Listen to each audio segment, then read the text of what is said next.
Quantas horas você costuma dormir por noite? Pois é, há muito. A gente sabe que o sono é importante para a saúde, mas na coluna Traduzindo a Ciência de hoje, o neurocientista Steven Hain está aqui para mostrar para a gente como a falta de sono pode ser considerada um problema de saúde pública. Boa tarde, Stevens. Dormir pouco, já dizem por aí, é uma epidemia mundial, né? Exatamente. A questão é que a gente evoluiu na Terra, onde sempre existiu dia e noite. Evoluindo assim, a gente criou o chamado relógio biológico para se adaptar a essa alternância de claro e escuro. O problema é que com o advento da energia elétrica, das tecnologias, a gente está subvertendo um pouco essa alternância e com isso está interferindo na própria saúde de toda a população humana.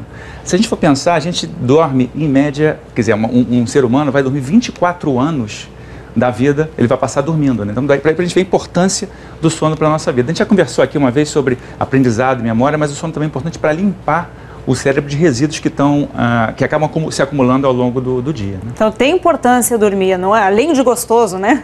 Tem uma importância para a saúde. Não, é importantíssimo, não só por conta da questão do aprendizado, mas por conta dessa limpeza que você faz no cérebro e também para uma série de outras coisas, como a gente vai ver daqui a pouco aqui. Eu comecei fazendo essa semana eu fiz um levantamento pessoal, vamos ver na próxima aqui, Renato, por favor, de quantas horas eu estava dormindo por noite. Fiquei bastante assustado aqui com a minha média de horas de sono por noite.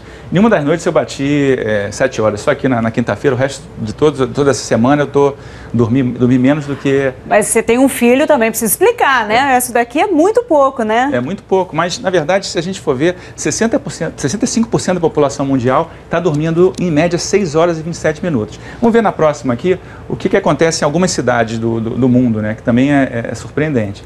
Se a gente for ver, por exemplo, você pega Paris, você pega Nova York, ninguém está batendo uma média maior do que 7 horas. São Paulo também dorme-se pouco e Tóquio é onde dorme-se menos, assim, nesse levantamento que foi feito, né? Até aí, tudo bem, a questão é que isso tem uma consequência grande para o funcionamento do próprio corpo. É isso que a gente vai ver agora na próxima imagem também, por favor, Renato, é um vídeo. Então o que acontece é o seguinte, fizeram um levantamento com 3 grupos de voluntários, um dormindo 4 horas, o outro dormindo 6 horas e o outro dormindo 8 horas, por 2 semanas. Terminado esse período, foram avaliar como é que estava a performance dessas pessoas em testes de habilidade motora, de memória e tal. O pessoal que dormiu 8 horas teve um bom desempenho, conseguiram fazer todos os testes sem maiores problemas, tudo funcionou bem. O grupo que dormiu 6 horas foi surpreendente, porque a performance deles foi equivalente à de pessoas que estavam consideradas alcoolizadas, tinham pelo menos 0,1% de álcool no sangue, o equivalente, eles não tinham bebido, mas a performance foi parecida. Então tá certo aquele negócio de falar bêbado de sono, né? Exatamente. E o pessoal que dormiu 4 horas só durante 2 semanas depois fez o teste, teve um desempenho ainda muito pior e praticamente não conseguiu nem terminar o teste. A questão é que esse problema no cérebro, essa questão da perda cognitiva, ela é cumulativa e acaba gerando uma coisa que a gente chama de débito de sono. A boa notícia é que, mesmo que você fique 2 semanas dormindo mal, se você conseguir depois dormir 3 noites, mais de 7 horas, você acaba conseguindo recuperar esse débito de sono. Só que se esse problema perdurar por meses ou por anos, a coisa fica um pouco mais difícil, você vai precisar, de fato, de um período mais longo de adaptação ou de recuperação, melhor dizendo. O que é preocupante é o seguinte, quanto mais tempo você dorme mal, mais você acha que você está conseguindo se adaptar àquela situação. O que é péssimo também. Começa a se acostumar, né? A gente tem filho pequeno, acaba sabendo disso, né? Passa 2 anos dormindo mal, né? Você acha que você está bem, mas né, quando você for fazer um teste cognitivo como um desses, você acaba não tendo condições de se dar bem nesse teste.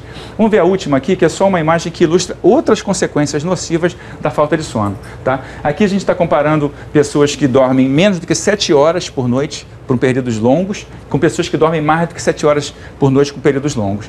Uma coisa importante, quando você dorme muito pouco, ou menos do que 7 horas, você tem o maior risco de problemas do coração, obesidade e diabetes. E, obviamente, o déficit cognitivo que a gente falou. Quando você dorme mais do que 8 horas por noite, você acha que vai ter uma melhora cognitiva? Não, você não tem uma melhora cognitiva e ainda acumula também o risco de ter problemas do coração, problemas de obesidade, de diabetes. Ou seja, a gente evoluiu para dormir em média de 7 a 8 horas por noite. Agora tem gente que dorme só 6 horas e fica bem, né?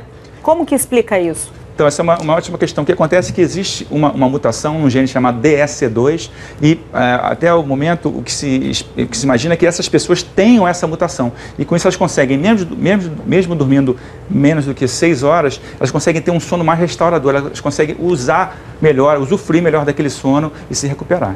Dá uma vontade de ter essa mutação. Olha, Stevens, é muito interessante. A gente passou um tempão aqui conversando sobre isso antes de entrar no ar. Quem tiver ainda dúvidas, pode saber, tem um lugar para a pessoa procurar? Então, tem um projeto na internet que está ligado ao Congresso Mundial sobre o Cérebro, que vai acontecer pela primeira vez no Brasil no ano que vem. E esse projeto está disponível, chama Neurochannel, e aí a gente tem muito mais informações sobre sono, sobre emoções, sobre memória, tudo sobre o cérebro. Tá ótimo. Muito obrigada, Stevens. Bom fim de semana para você.